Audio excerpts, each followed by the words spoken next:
안녕하세요. 꿀잼한 국사입니다. 역사 하면 뭔가 외울 것 많고 복잡하게 느끼는 사람들이 참으로 많은 것 같아요. 사실 그렇지도 않은데 말이죠. 그래서 짧은 시간 내에 한국사 전반을 빠르게 스캔할 수 있는 영상을 제작하기로 마음을 먹었습니다. 이 영상만 보더라도 그 누구한테나 우리나라 역사를 줄줄 설명할 수 있는 능력을 갖추도록 할 계획입니다. 수험생이라면 공부를 시작하기 전 준비 과정으로 보기 딱이고요. 꿀잼 한국사 어플처럼 수능을 준비하는 고등학생, 공시생, 한능검 준비생뿐만이 아니라 일반인 및 초중등 학생들도 한 번씩 보면 참으로 유익할 것이라 생각합니다. 시작하도록 하겠습니다. 꿀잼 한국사 어플처럼 형이나 오빠가 집에서 동생에게 자상하게 알려주는 컨셉으로 반말로 진행하도록 하겠습니다.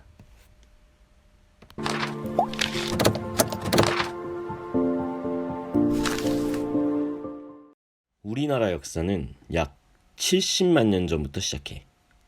이때부터 사람이 살기 시작한 것으로 추정된단다. 한반도에 구석기 시대가 펼쳐진 거지. 이들은 아직 농사에 대한 개념이 없어서 채집과 수렵, 즉 열매를 따먹고 동물들을 사냥하고 살았어.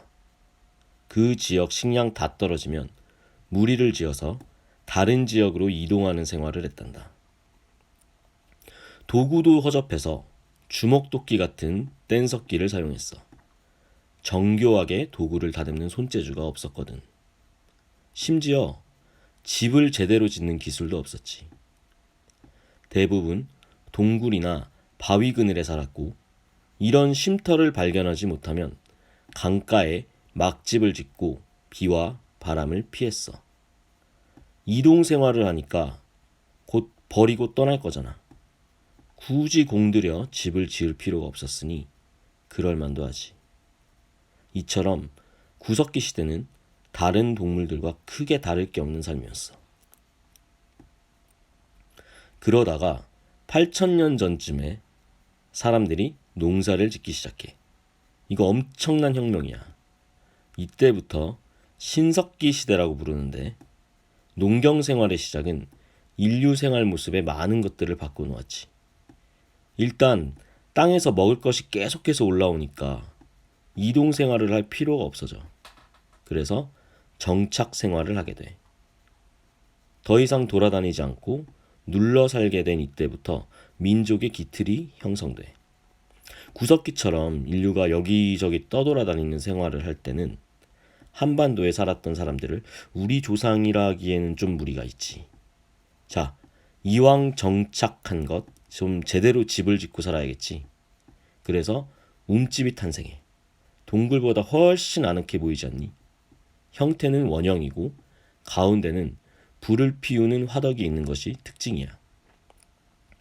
농사를 지으니 곡식을 저장 및 조리하는 빗살무늬 토기 같은 것도 만들었고 각종의 도구들 역시 업그레이드돼.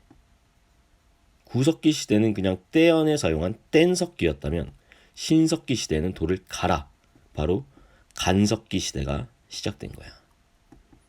이렇게 도구를 업그레이드 시킬 수 있다는 것을 깨달으면서 종류도 더욱 다양해지고 원시 수공업이 발달해. 금을 만들어서 물고기도 대량으로 잡고 가락바퀴와 뼈바늘 같은 걸로 옷도 더 튼튼하고 멋있게 만들었지.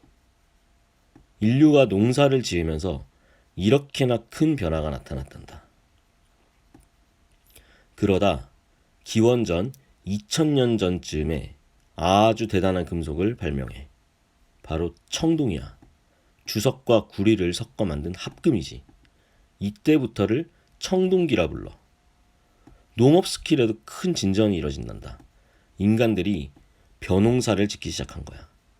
신석기 시대에는 농사에 대한 개념이 생기긴 했지만 기술이 부족하여 조, 피, 수수 등의 밭농사일 뿐이었거든.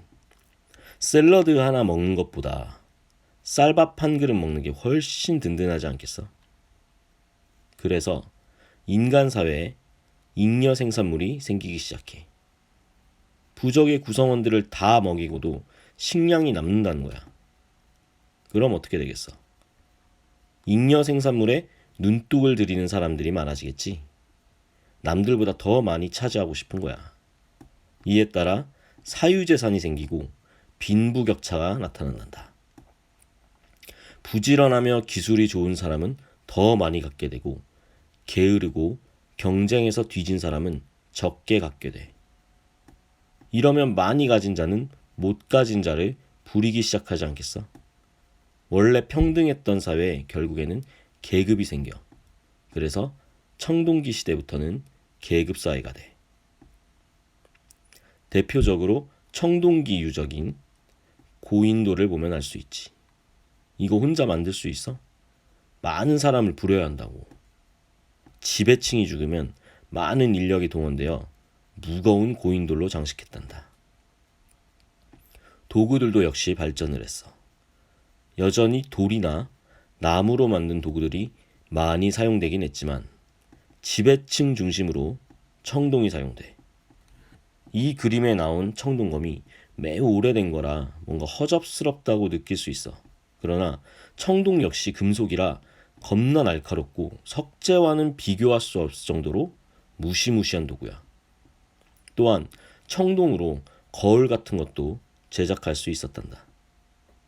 이제 본격적으로 우가차차에서 벗어난 거지. 그러다 기원전 400년경에 중국으로부터 철기가 수용돼.